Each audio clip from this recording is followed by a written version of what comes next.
গল্প মিতালীকে ঘাইকে ক'বলৈ ক'ম,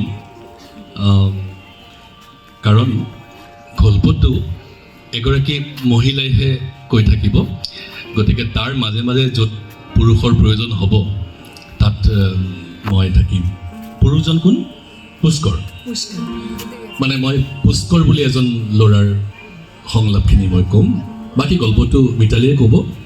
মিতালীক আপোনালোকে কণ্ঠশিল্পী বুলি জানে, কিন্তু গল্প বা কিমান ভালকৈ কয় মোৰ অলপমান সন্দেহ আছে। আপোনালোকে যদি ভাল পায় হাত চাপৰি বজাব গল্পটোৰ পাছে, এতিয়া নবজাব, ভুল কৰাৰো সম্ভাৱনা আছে।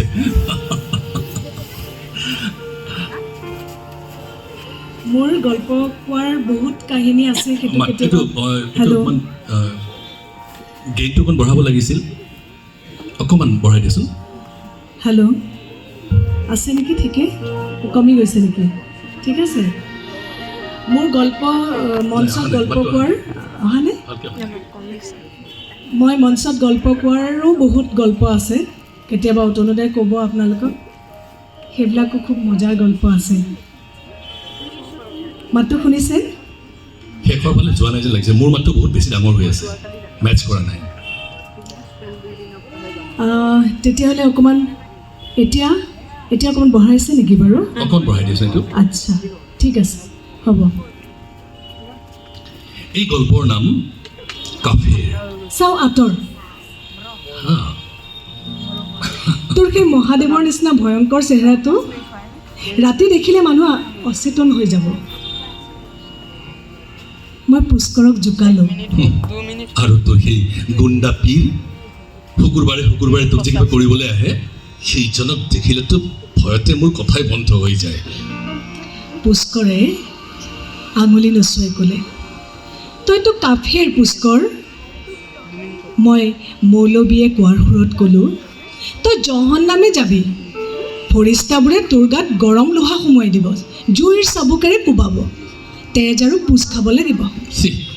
লেতেৰিজনী ইমান লেতেৰা কথা কয়, মই তোৰ ফৰিষ্টাক ওলোটাই পিটিম। মই যদি কাফেৰ, তই কাফেৰণী। ঐ, সিদিনা বাইদেউ কি কৈছিলি? মোৰ লগত বিয়া হবি বুলি কৈছিলি।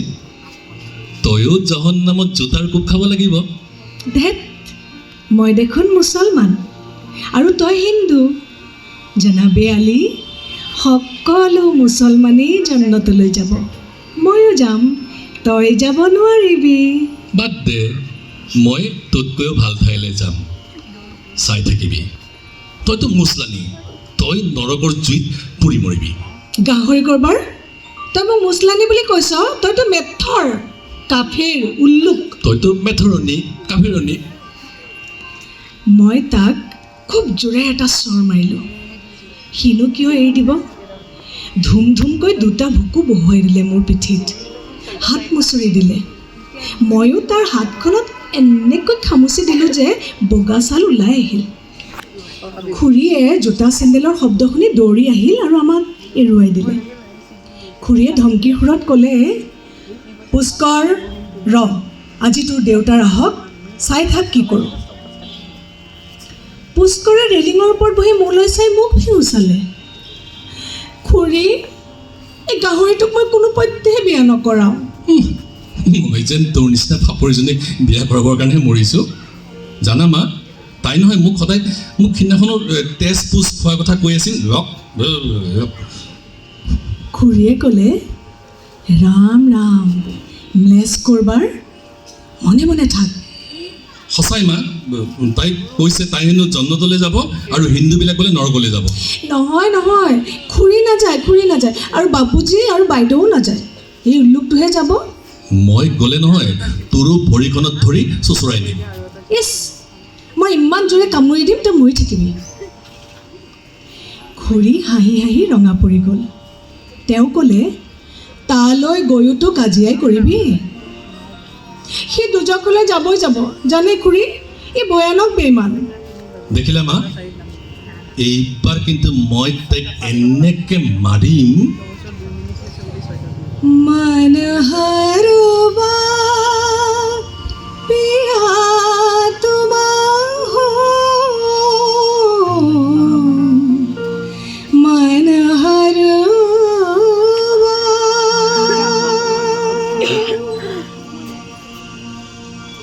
এনে সময়তে বাবুজী আহিল। তেওঁ ছাতিটো জপাই সুধিলে। কি হৈছে এইবোৰ? খুৰীয়ে হাঁহি হাঁহি ক'লে, হিন্দু মুছলমানৰ কাজিয়া। সুখা শুভ মংগল গুণৱন্ত।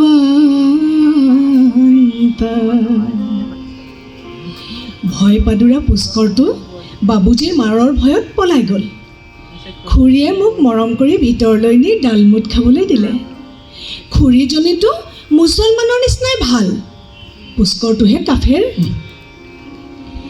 নেহা সুখা পায় তুমসানা লগানা মোৰে লাগি। দেৱালী আহিল। পুষ্কৰহঁতৰ ঘৰটো মন্দিৰৰ দৰে জলমলাই উঠিল আৰু মই তেতিয়াই তাৰ লগত ভাল হৈ ল'লোঁ। গোটেই দিনটো চাকিবোৰ জ্বলালোঁ আৰু ঢেৰ মিঠাই খালোঁ। খুৰীয়ে কেইবাবাৰো ক'লে, ইমান মিঠাই নাখাবি, পেট কামুৰিব। আমি পিছে তাত কাণ নিদিলোঁ। সন্ধিয়া পুষ্কৰে খুব সাজোন কাচোন কৰিলে। ঢকঢকীয়া বগা ধুতি আৰু ৰঙা কুৰ্তা। খুৰীও খুব ধুনীয়াজনী হৈ পৰিল। ৰঙা লিপষ্টিক লগাই বেনাৰসী আৰু সোণৰ গহনা পিন্ধি ঘৰৰ ভিতৰতে ঘূৰি ফুৰিবলৈ ধৰিলে। পুষ্কৰে তাৰ ঘৰৰ কোনো বস্তুতেই মোক হাত দিবলৈ নিদিলে। সিদিনা সি কট্টৰ হিন্দু। মোৰ লগত সিদিনা তাৰ চুলে চোৱা যোৱা অৱস্থা। সেই পুষ্কৰে কিমান দিন যে মোৰ জোঠা বগৰী খাইছে। সি সেইদিনা দূৰৰ পৰাই মোৰ হাতলৈ কচুৰিবিলাক দলিয়াই দিবলৈ ধৰিলে। মোৰ কান্দোন ওলাই যাব খুজিছিল। মই কান্দোন চম্ভালি ক'লোঁ, পুষ্কৰ, মোকো চন্দন লগাই দিয়া না। না, তুমিতো হিন্দু নোহোৱা। এতিয়া মই হিন্দু, আমাক নক'বা হা, বুজিছা? তাৰ বোধ কৰোঁ অলপ দয়া উপজিল। সি মোৰ কপালত চন্দনৰ ফুট আঁকি দিলে। লগানা মোৰে লাগি লাগি লগানা মোৰে লাগি লাগি লগানা মোৰে লাগি। কিন্তু ঈদৰ সময়ত মই সুদে মোলে আদায় কৰিলোঁ। সি মোক ভালৰি লগাবলৈ আহিছিল। মই খং দেখুৱাই ক'লোঁ, চাওঁ আঁতৰা, আজি আমাৰ ঈদ, তোমালোকৰ নহয়। জানাব, ৰোজা ৰাখিছা? মুছলমানবিলাকে ৰোজা ৰাখে কাৰণে তেওঁলোকৰ ঈদ আহে। তইনো ক'ত ৰোজা ৰাখ? অঁ, ৰাখোতো। ৰোজা ৰাখে তাই, কটৰ মটৰকৈ দিনটো খাই থাকে। এই তেনেকুৱা ৰোজা মই ৰাখিব পাৰিম। কিন্তু তইতো হিন্দু। তাতে কি হ'ল? আমি কাইলৈ নতুন ড্ৰেছ পিন্ধিম। ময়ো কাইলৈ মই নতুন কোটটো পিন্ধিম। আহা, তুমিতো হিন্দু, তুমি কিয় পিন্ধিবা? আৰু আমি তোমাক আমাৰ চেৱৈ নিদিওঁ। আমাৰ দেৱালীত ইমানবোৰ মিঠাই খাই আহিছে, মোৰ পৰা চন্দনৰ পোত লৈছে, বাবুজীৰ পৰা খেলনাও আদায় কৰি লৈছে, আৰু এতিয়া এইবোৰ কথা কয়। চাল্লাপি ইমান গৌৰৱাৰ। পুষ্কৰৰ লগত মোৰ তুমুল কাজিয়া হ'ল। মই তাক এনেকৈ খামুচি দিলোঁ আৰু এনেকৈ চিঞৰিলোঁ যে সি ভয়তে পলাই গ'ল। কিন্তু সোণালী জৰীৰ কাম কৰা নতুন পোচাক পিন্ধি বেলুনৰ দৰে গোল হৈ পিছদিনা যেতিয়া মই সিহঁতৰ ঘৰলৈ গ'লোঁ, তেতিয়া মোক দেখি সি খংটো নকৰিলেই, বৰং খুব আনন্দিতহে হ'ল। কিন্তু মই তাক বাৰে বাৰে এইটোকে বুজাবলৈ ধৰিলোঁ যে সি হিন্দু। ঈদত ফূৰ্তি কৰাৰ তাৰ কোনো অধিকাৰেই নাই। পুষ্কৰে তেতিয়া মুখখন ক'লা কৰি ক'লে, ঠিক আছে, ময়ো তেনেহ'লে মুছলমান হৈ যাম, কিন্তু কাকো নকবি আকৌ। কিন্তু বেইমানটো হোলীৰ সময়ত আকৌ কাফেৰ হৈ গ'ল, আৰু মই বাৰে বাৰে পিছে পিছে ঘূৰি ঘূৰি তাক খাতিৰ কৰাৰ পিছতো সি মোক ৰং নিদিলে। তইতো মুছলানি। বেছ পুষ্কৰ, এইবাৰ ঈদত আহিবি, তোক এনেকৈ পিটিম যে চিৰদিন মনত থাকিব। তেনেহ'লে তই হিন্দু হৈ যা। তেতিয়াহ'লে তই মোক বালিচন্দা মিহলোৱা ফাকু অকণ দে। কিন্তু তই যে সিদিনা কৈছিলি শৰীৰৰ যিবিলাক জেগাত ৰং লাগে মানে যিবিলাক অংগত ৰং লাগে সেইবিলাক নৰকলৈ যায় বুলি কৈছিলি নাই? এতিয়া কিয় ৰং বিচাৰিছ? মই জোৰ দি ক'লোঁ মই হিন্দু হৈ গৈছোঁ। বেইমান, তই প্ৰত্যেকবাৰ সুযোগ বুজি হিন্দু হা, তাৰপাছত আকৌ চান্স পাই মুছলমান হৈ যাওঁ। আগতে প্ৰতিজ্ঞা কৰ যে পাছত আকৌ কেতিয়াও মুছলমান নহওঁ। ক বাৰু বাৰু, মই প্ৰতিজ্ঞা কৰিছোঁ। আৰু প্ৰতিজ্ঞা কৰ যে মোৰ লগত তই বিয়া হ'বি। ঠিক আছে, কৰ প্ৰতিজ্ঞা চাওঁ। মই এই চৰ্তটো মানি ল'লোঁ। কিন্তু ঈদটো ঈদেই, মই মহৰমতে আকৌ মুছলমান হৈ গ'লোঁ আৰু পুষ্কৰক য়াজিদৰ বাচ্চা বুলি গালি পাৰিলোঁ। নকমেই বা কিয়, সিটো কাফিৰ, দুজখলৈ যাব। দাৰা দাৰা দা দাৰা দাৰা দাৰা।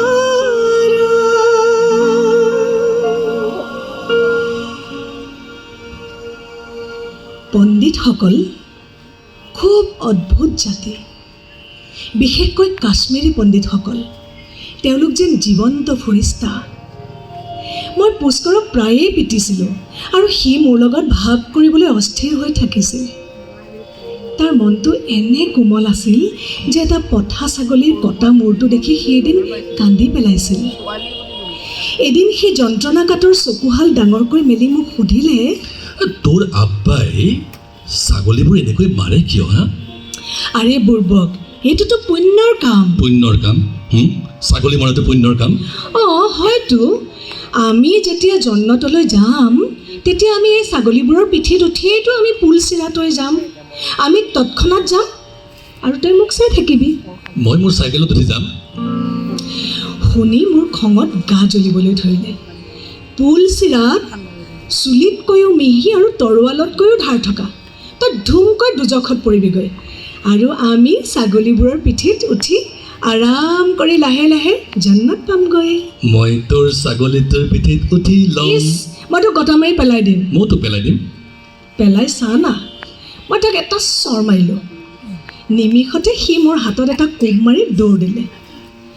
খাৰু কেইপাতমান ভাগি যোৱাৰ কাৰণে মই ইমান কান্দিলোঁ যে বাবুজীয়ে তেতিয়াই মোক বজাৰলৈ লৈ গৈ নতুন খাৰু কিনি দিলে। কিমান যে ঈদ আৰু কিমান যে হোলী পাৰ হৈ গ'ল। সময়ৰ লগে লগে চিন্তা ভাৱনাও বহুত সলনি হৈ গ'ল। আমি দুয়ো তেতিয়ালৈ ধৰ্মৰ ভিতৰৰ দৰ্শন বুজিব পৰা হৈ গ'লোঁ। হোলীৰ দিনা পুষ্কৰ আহি ৰঙত মোক জুবুৰিয়াই দিলে। হৰি খেলো ৰে होरी खेलो रे राधे संभार के, होरी खेलो रे खेलो रे खेलो रे, होरी खेलो रे खेलो रे खेलो रे, होरी खेलो रे। এবাৰ জন্মাষ্টমীৰ সময়ত পুষ্কৰে মোক শ্বেতপাথৰৰ এটা কৃষ্ণৰ মূৰ্তি উপহাৰ দিছিল, যাৰ ভৰিৰ কাষত এটা সৰু ফ্ৰেমত পুষ্কৰৰ ফটো লগোৱা আছিল। ছবি আৰু মূৰ্তি দুয়োটাই মোৰ পঢ়া টেবুলত সজাই থৈছিলোঁ। সেই ফ্ৰেমটোক লৈ নানান ধৰণৰ কল্পনাই মোৰ মূৰত বাঁহ সাজিছিল। চুপ চুপ কে আতে হে বাকে বিহাৰী, चुप चुप के आते हैं बाके बिहारी, हंस हंस खेले सावरिया जी होरी, हंस हंस खेले सावरिया जी होरी, गोरी गालों पे रंग डाल के, गोरी गालों पे रंग डाल के, होरी খেলো রে।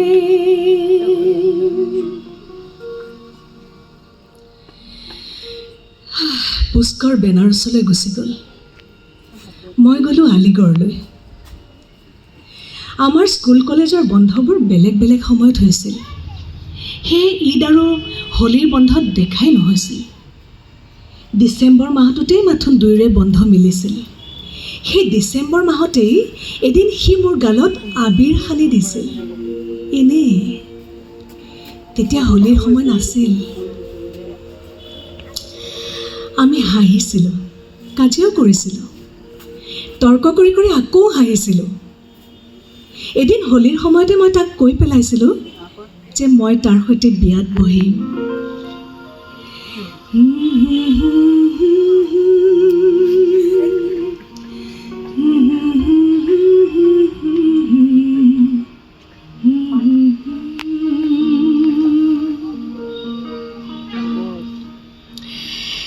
সময় তাৰ নিজস্ব নিয়মত বৈ গৈ থাকিল। পুষ্কৰ ডেপুটি কালেক্টৰ হৈ আমাৰ ওচৰ জিলাখনলৈ আহিল। প্ৰতি দেওবাৰে সি আমাৰ ঘৰলৈ আহিবলৈ ধৰিলে। ইয়াৰ মাজতে সি কেইবাবাৰো হোলীৰ সময়ৰ প্ৰতিজ্ঞাটোৰ কথা মনত পেলাই দিছিল, কিন্তু প্ৰতিবাৰেই মই তাক বিমুখ কৰি কৈছিলোঁ যে তেনে কথা তাৰ মুখত যেন মই আগলৈ আৰু নুশুনো। তই মোক সদায় ঠগি থাকিবি ক এনেকৈ? আজি ভাগ কৈ দিম, যি হয় হ'ব। পুষ্কৰ, সেইটো বৰ লাজৰ কথা হ'ব। আব্বাই তোক সদায় নেৰিব। নেৰক, মই পৰোৱা নকৰোঁ। আৰু কিমান এনেকৈ চলিব? তই ভাব নেকি আকাশৰ পৰা কিবা সহায় নামি আহিব? পুষ্কৰ, তই বুজা নাই, আমাৰ মাজত এসাগৰ দূৰত্ব, ধৰ্মৰ দূৰত্ব। খুলিবাৰ ধৰ্মটো আমাৰ ভালৰ কাৰণে হ'ব লাগিছিল নে ধৰ্মই আমাক গলি দিব? তই আব্বা আৰু বাবুজীৰ সম্পৰ্কটোৰ কথা এবাৰো নাভাবিবিনে? তেওঁলোকৰ কিমান সন্মান তই নাজান? আমাৰ বিয়া হ'লে কিমান অসন্মানৰ কথা হ'ব তই জান? খবৰ কাগজত আমাৰ ফটো ছপা হ'ব, গুজব ওলাব, মানুহে ক'ব যে লিখা পঢ়া শিকি ইহঁতৰ এয়াহে হ'ল। আমাৰ সমাজত এইটো কেৱল অপৰাধেই নহয়, ভয়ংকৰ দুৰ্যোগৰ নিচিনা। আমাৰ ল'ৰাবোৰে হিন্দু ছোৱালী বিয়া কৰোৱাৰ অনুমতি আছে, কিন্তু আমাৰ ছোৱালীবোৰৰ নাই। মই যদি মুছলমান হওঁ? বাবুজীয়ে কষ্ট পাব, মই নিজেও সেইটো নিবিচাৰোঁ। আৰু তই মুছলমান হ'লেওতো এনেকুৱা দুষ্ট হৈয়ে থাকিবি। তেন্তে তই হিন্দু হ? সৰ্বনাশ, মানুহে যদি শুনে যে তই মোক মূৰ্তি পূজা কৰাইছ, লগে লগে মহল্লাৰ কচাইবোৰে তোক টুকুৰা টুকুৰ কৰিব, জুই জ্বলি যাব। আমি অভ্যাসেৰেই ধৰ্মৰ গোলাম। আমাৰ একোৱে আমাৰ নিজৰ নহয়, সকলো সমাজৰ অধীন। মন গ'লেও আমি একো কৰিব নোৱাৰোঁ। মই আজিয়েই সমাজক মজা দেখুৱাম, আজিয়েই চিভিল মেৰেজ কৰি থ'ম। কি বলিয়ালিখন কৰিছ? আব্বা আৰু আমাৰ আত্মীয় স্বজনৰ কথাও এবাৰ ভাবিবি। তেনেহ'লে কি কৰোঁ কি কৰোঁ তই কচোন? তই আকৌ সেই হামিদটোৰ লগত মনে মনে কিবা পৰিকল্পনা কৰি থকা নাইতো নিকাহৰ কথা? চা, আমি যদি এতিয়া এনেকৈ ভয় কৰি থাকোঁ তেনেহ'লে গোটেই জীৱনটোৱে দেখোন বৰবাদ হৈ যাব। তই সঁচাই এটা পাগল। ৰচোন, অকণমান ভাবিবলৈ দিবিতো। চাওঁচোন খোদাই কিবা পদ দেখুৱাই নেকি? খোদাই পদ দেখুৱাব? তোৰ কথা মই পদ দেখুৱাওঁ, শুন। থানাৰ কাষেৰে বাওঁফালে যোৱা ৰাস্তাটো দেখিছ? সেইফালে পোনে পোনে গ'লে ৰেজিষ্ট্ৰি অফিচটো। আৰু উভতি আহি আব্বাৰ জোতাৰ কোপ। উভতি আহিবি কিয়? তাৰ পৰা বাহিৰে বাহিৰে ফুৰিবলৈ যাম। আৰু চাৰিওফালে কথা ওলাব যে মই তোৰ লগত পলাই গৈছোঁ। নহয়, সকলোৱে ক'ব যে মইহে তোৰ লগত পলাই গৈছোঁ। সোনকালে তোক মোহৰ চোহৰ কি লাগিব কবি, ৰেজিষ্ট্ৰি সময়ত লিখি দিম। মোহৰ মইহে তোক দিম।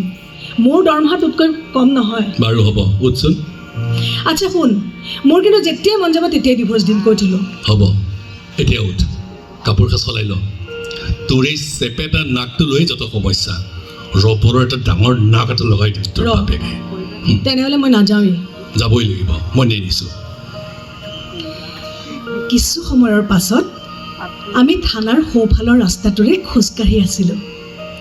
মই পুষ্কৰৰ কাণে কাণে ক'লোঁ, এতিয়াও সময় আছে, উভতি যাওঁ ব'ল। ঠিক কৈছ তো। মই মূৰটো লৰচৰ কৰিলোঁ। ঈশ্বৰে জানে সন্মতিত নে অসন্মতিত। পুষ্কৰে মোৰ কাণ জোকাৰি দিলে। মই তাৰ হাত খামুচি দিলোঁ, ক'লোঁ, কাফেৰ। সি ক'লে, খুব বুদ্ধি। মই আকৌ মূৰটো লৰালোঁ। এইবাৰ সন্মতিত मन हरबा पिया तुम हो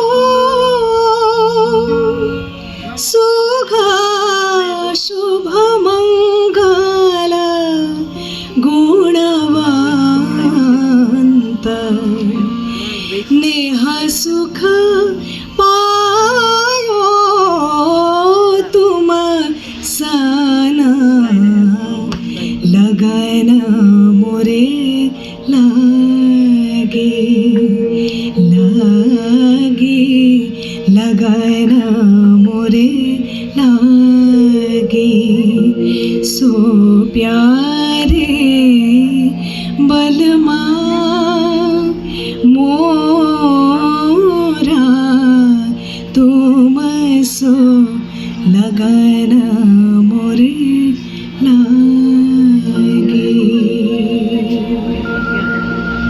এয়া আছিল ইছমত চুগতাইৰ গল্প কাফেৰ। আৰু তথ্যৰ খাতিৰত কওঁ, ইছমত চুগতাইয়ে লিখা তেওঁৰ জীৱনৰ এইটো প্ৰথম গল্প আছিল। যি হওক, তিনিটা গল্প ক'লোঁ।